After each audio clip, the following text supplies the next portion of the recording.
everyone, this is Ron from MyTech Legion, and this is part of our review of the EVGA GTX 650 Ti Boost Superclocked Edition video card.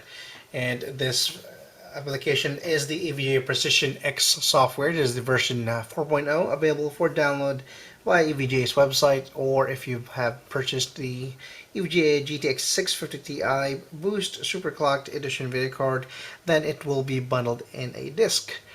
This software, of course, allows you to monitor and also overclock your video card, and it's an all-in-one software. And I'm going to demonstrate how to overclock this video card further. It is already overclocked. See here, let me show you what the is 92 megahertz more than the reference. Reference, of course, being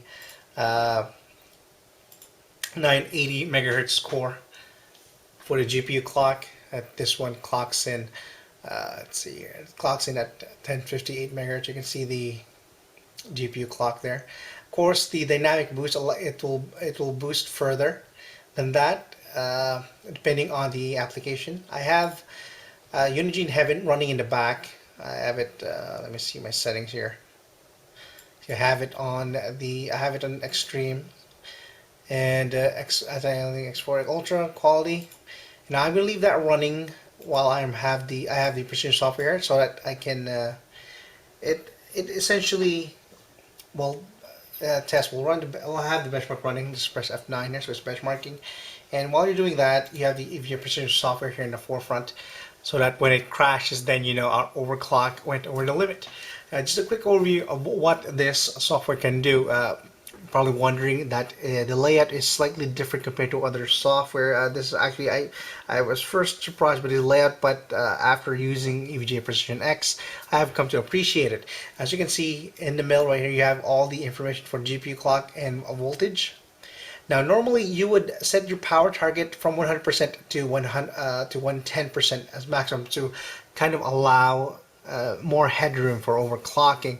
And unfortunately, at this point, there is a driver issue currently, but it will be sorted out soon. We have actually talked to NVIDIA about it, and they've assured us that the next driver release will have fixed this, because some GPU boost video cards are having problem with the GPU clock being locked to the GPU speed when you adjust the power target beyond 100%.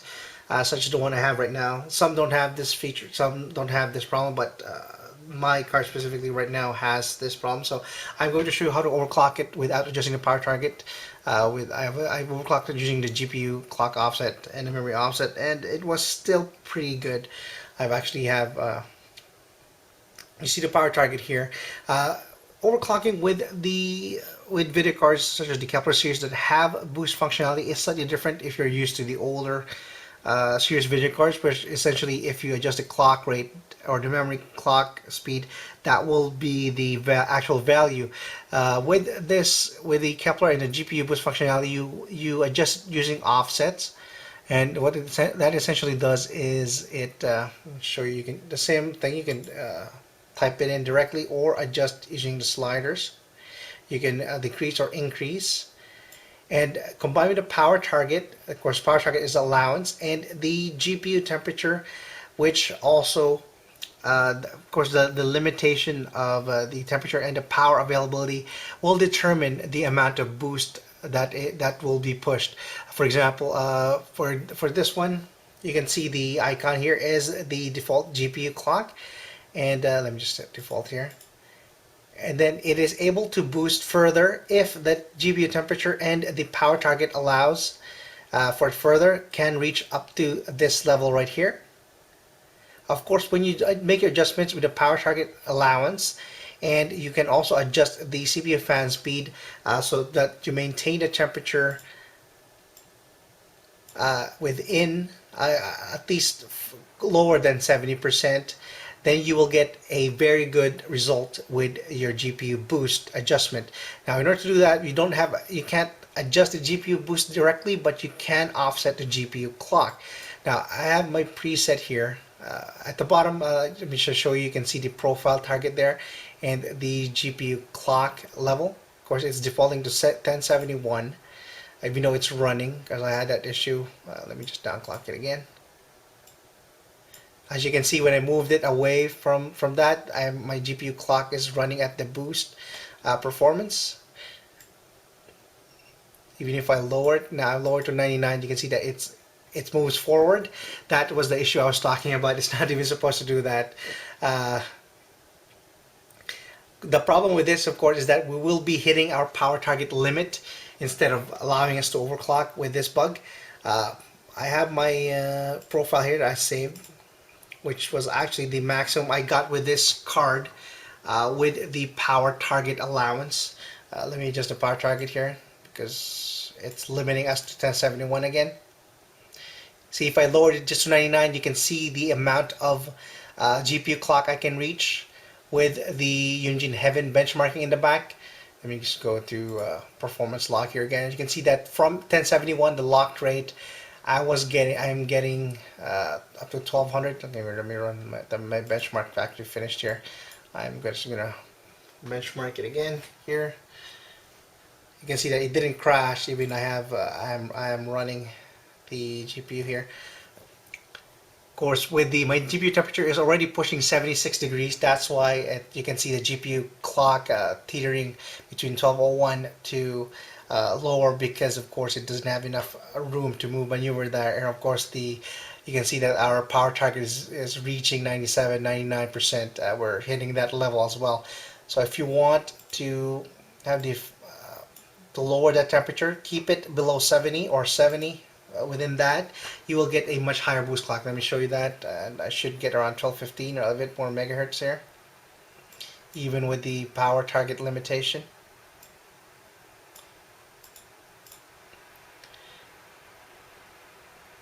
I'll also let you hear the fan noise later on.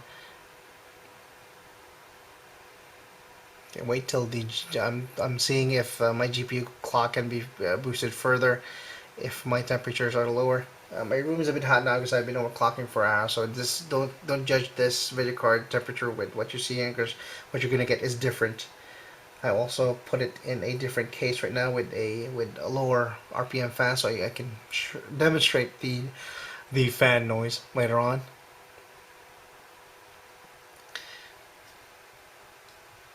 You can see the power limit there is being pushed. Let me see if I move it further beyond 100, if it lets me.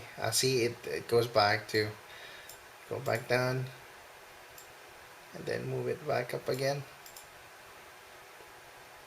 Okay, it really won't budge.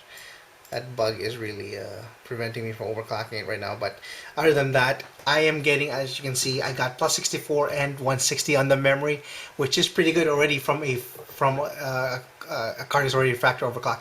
You can see now that with our temperature at 70 degrees, we are actually reaching 1215. I wasn't hitting 1215 megahertz earlier.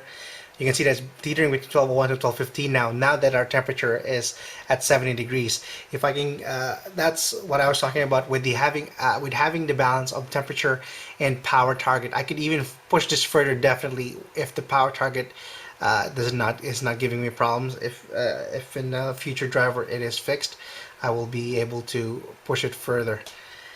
And while I was benchmarking, let me just show you the fan noises. I'm starting. Okay, it crashed now. There you go. It actually crashed.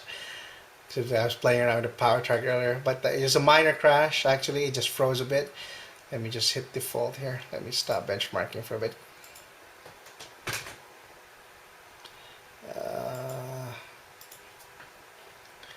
And let me here. Okay, just because I clicked auto on the fan speed there.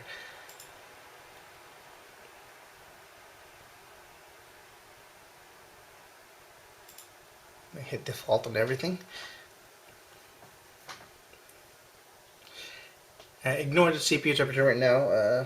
I actually got, for the temperature readings, if you're interested, let me just grab my notes here. For idle, I got 30 degrees at this is with 23-degree room temperature and 30% fan speed. This was all on auto, and 85-watt load. I have disabled all the C states and the power saving features in the BIOS, and I've also set Windows 8. I'm running.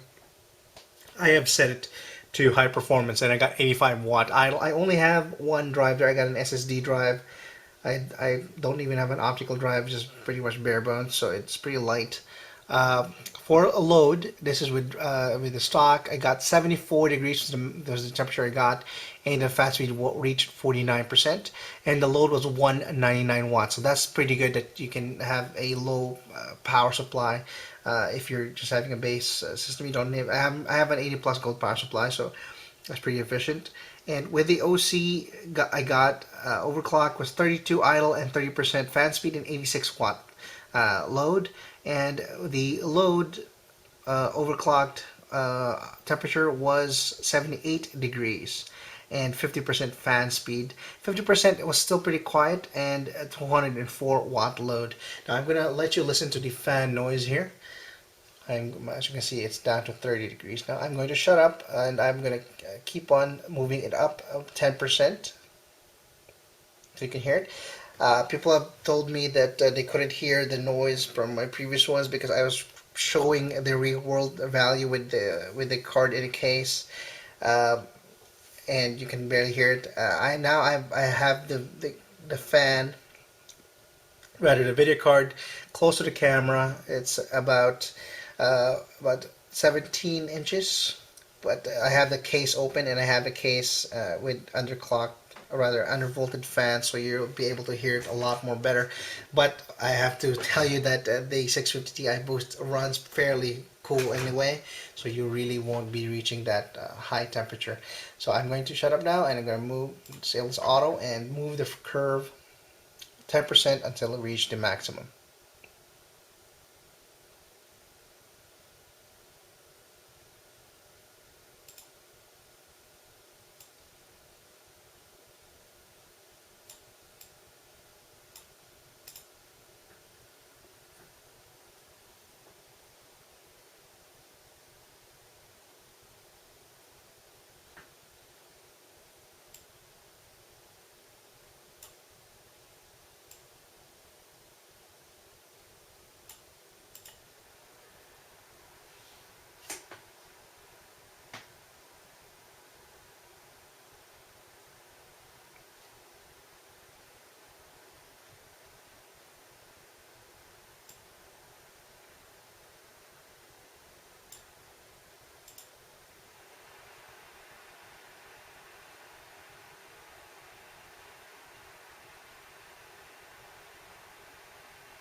Alright, as you have heard, the fan noise, even up to 50%, which was the load for the stock, rather the non-overclock value, was still fairly quiet, even with the case open, with my side panel open here, and with the fan close, with the camera closer, which is surprising since it is using a blower style fan. It's very efficient, especially with the high airflow bracket. It does very well with the noise and the temperature. Now, in terms of overclocking, as mentioned, you probably have to use the fan curve option, which is this button right here. And you can see that you can set the slope for use. The yellow dotted lines here are the range of the minimum and maximum range of this fan capability. You can't set it beyond 100% and beyond 75% and lower than 30%.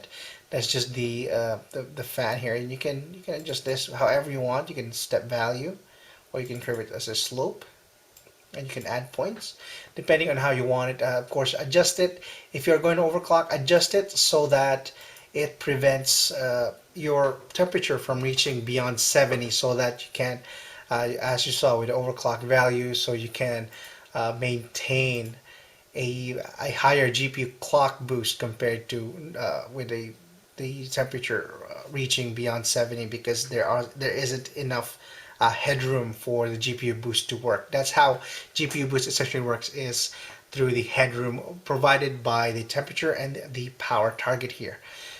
And that is pretty much it for this section.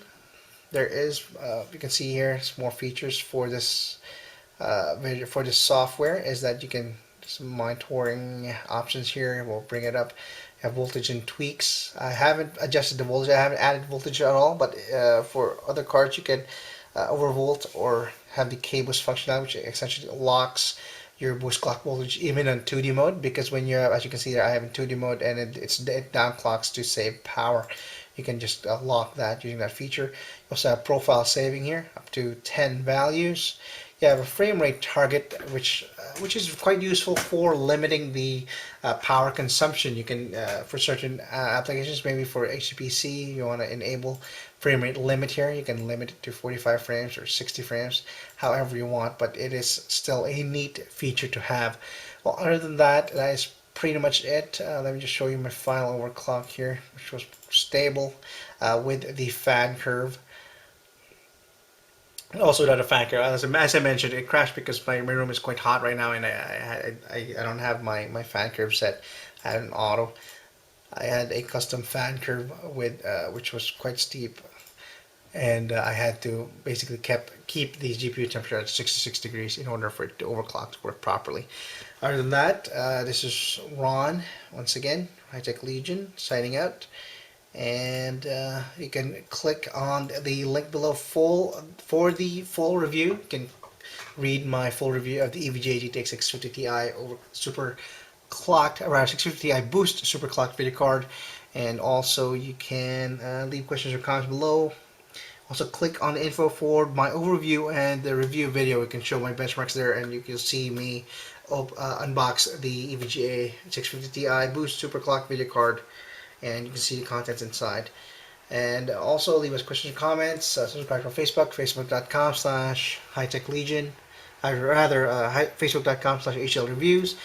Tweet us at twitter.com/hightechlegion. And once again, this is Ron signing out.